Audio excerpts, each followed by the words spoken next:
are in Eden, in my showroom in Paris, a space that is by appointment only, and it is where all of the Paradise Found fine erotic jewelry lives. I'd like to put you in a trance if I take you from behind.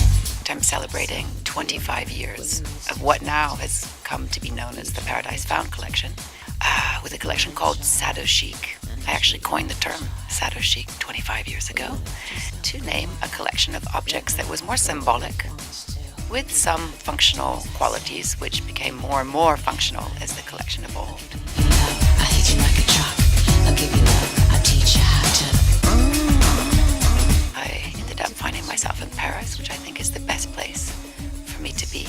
It's a destination for people who love each other.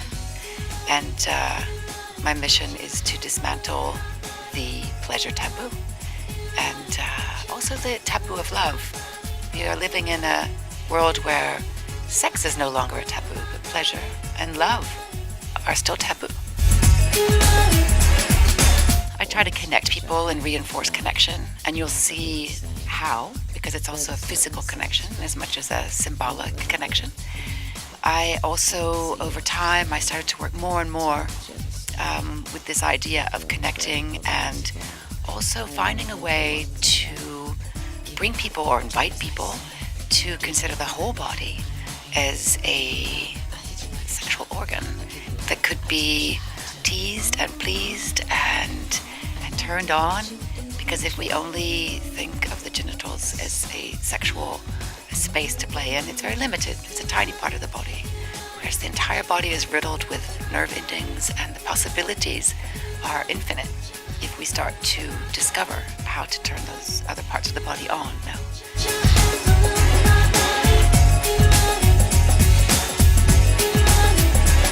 I talk about the ceremony of Paradise Found in the Boudoir Bible, which is the title of my book, which is now in 7 languages. It's a bestseller in France. And yeah, ceremony is important. I think it's what raises the everyday to the sacred. I don't think you know what pain is. When I started to design the collection in 1992, I felt that there was a need to bring something more to the value of jewelry. And so my contribution to the jewelry world was the possibility to provide sensations. And many of the pieces, you would never guess that they were actually used to provide sensations. So there is this factor of empowerment as well. If you are wearing a ring that you know you can actually provide sensations with that you couldn't provide with your hands alone, there is something empowering about that.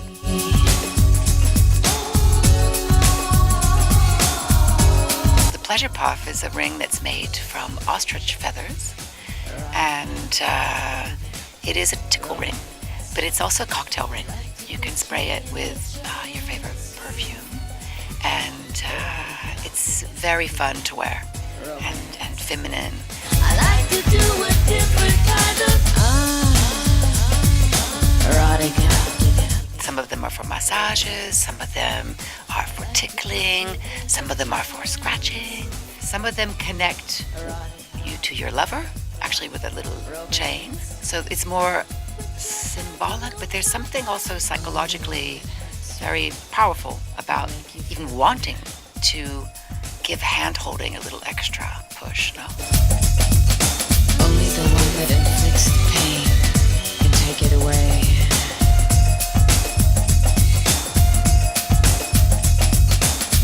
Erotic. The idea was to make pieces that could go in and out of the boudoir with ease. And you can go to a cocktail party with a pleasure puff or silver whip attachment. Again, it's 80% of the collection can be worn out as jewelry.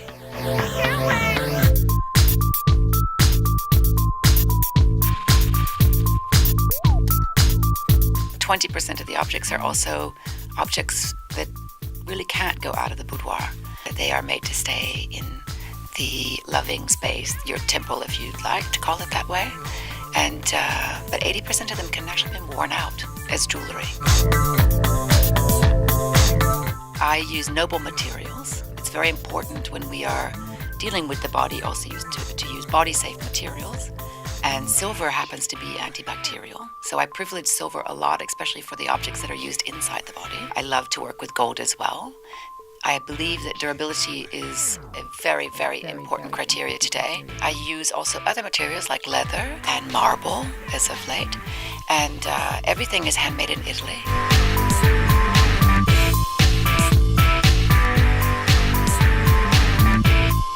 This year, I presented the boudoir box at Medusa at the Museum of Modern Art here in Paris. The boudoir box is a piece that I designed 18 years ago, and it had never been shown to the general public. And I decided that, being that she's 18 years old, she'd come of age, and so I agreed to finally put the piece in the light. And I think it's a time to stand in the light. Because if I'm going to make a difference in the world, I have to stand in the light.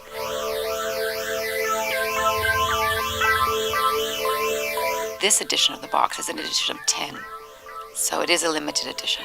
And it is a heterosexual box. I do custom boxes for everyone else. But this box particularly was designed for heterosexual couples. So it has tools that work for both women and men.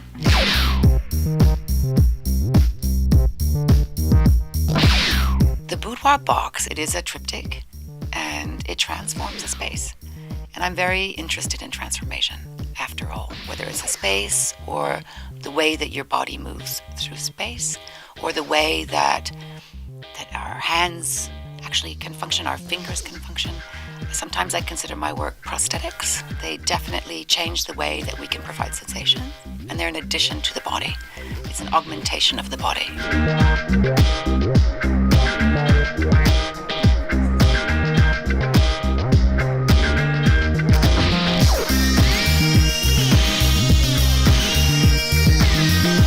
The box can also fit other pieces inside of it because it has compartments and drawers that open, so it can hold up to 80 pieces of jewelry.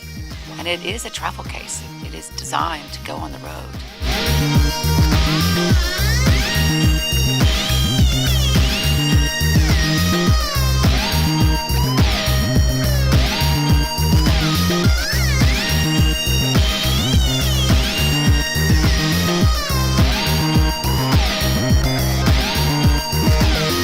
Pleasure is a very subjective thing.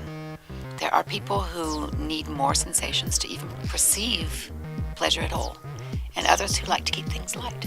So there's a little bit for everything in the collection, whether it's feathers or, in fact, the elegance baker is one of the harder tools and has to be used with skill. This is why I ended up writing the Boudoir Bible.